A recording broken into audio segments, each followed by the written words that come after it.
Never have I ever read a book that comprehensively dominated my thoughts and attracted my attention as the bestseller The Art of Thinking Clearly by Rolf Dubely.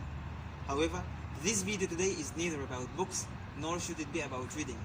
Relatively, there is particularly an extraordinary chapter in this book that I have decided to share you with. This one is about decision making. Therefore, before I start, I would wholeheartedly like to ask you a couple of simple questions. To what extent are you good at making decisions? And when such decisions work out for you, do you pause for a moment and consider why you have succeeded, or do you just rejoice and go forward? You can send in a comment and let me know your answers. This chapter, entitled Never Judge a Decision by Its Outcome, chapter 20, is our issue today. So let's get started. A quick hypothesis.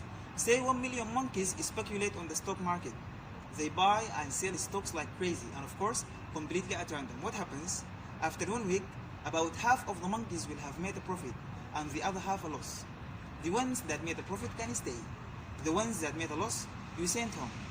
In the second week, one half of the monkeys will still be riding high, while the other half will have made a loss and are sent home, and so on. After 10 weeks, about 1,000 monkeys will be left, those who have always invested their money well. After 20 weeks, just one monkey will remain. This one, always without fail, chose the right stocks and is now a billionaire. Let's call him the success monkey. How does the media react? How do you think the media will react? They will pounce on this animal to understand its success principles, and they will find some. Perhaps the monkey eats more bananas than the others. Perhaps he sits in another corner of the cage, or maybe he swings headlong through the branches, or he takes long reflective pauses while grooming. He must have some recipe for success, right? How else could he perform so brilliantly? Spot on for 20 weeks, and that from a simple monkey? Impossible. The monkey story illustrates the outcome bias. We tend to evaluate decisions based on the results rather than on the decision process. This fallacy is also known as the historian error. A classic example is the Japanese attack on Pearl Harbor. Should the military base have been evacuated or not? Obviously, for there was plenty of evidence that an attack was imminent. However, in 1941, there was a plethora of contradictory signals. Some pointed to an attack, others did not. To assess the quality of the decision, we must use the information available at the time, filtering out everything we know about it post-attack, particularly that it indeed take place. Another experiment, you must evaluate the performance of 3 heart surgeons. To do this, you ask each to carry out a difficult operation 5 times. Over the years, the probability of dying from these procedures has stabilized at 20% with surgeon A. No one dies with surgeon B. 1 patient dies with surgeon C. 2 people die. How do you rate the performance of A, B, and C? If you think like most people, you rate A the best, right? B the second best, and C the worst. And thus, you have just fallen for the outcome bias. You can guess why.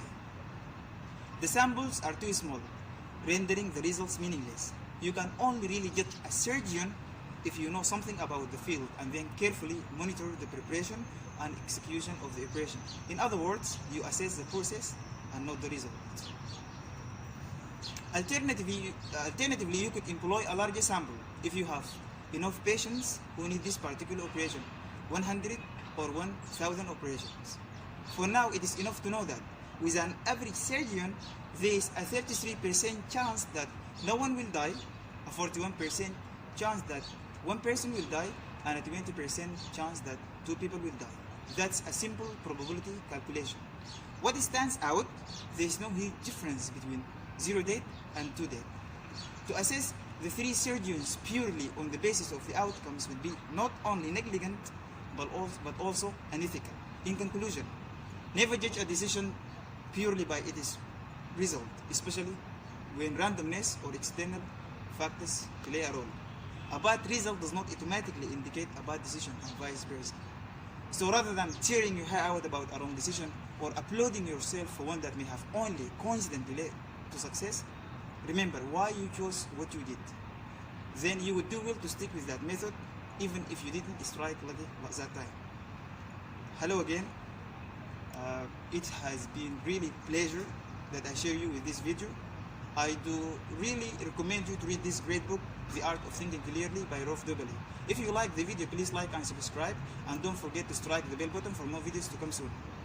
Please, if you could do me a favor, please leave a comment and a critique, for that really would help me a lot to improve, modify, and develop this channel. This book would not only help you in your personal, academic, or social life, but it will really help you a lot in every aspect of your whole life. Believe me, I have really got the best out of this book that has really changed a lot of opinions since I've started reading it. Thanks for watching. Stay well, stay tuned for more videos to come soon.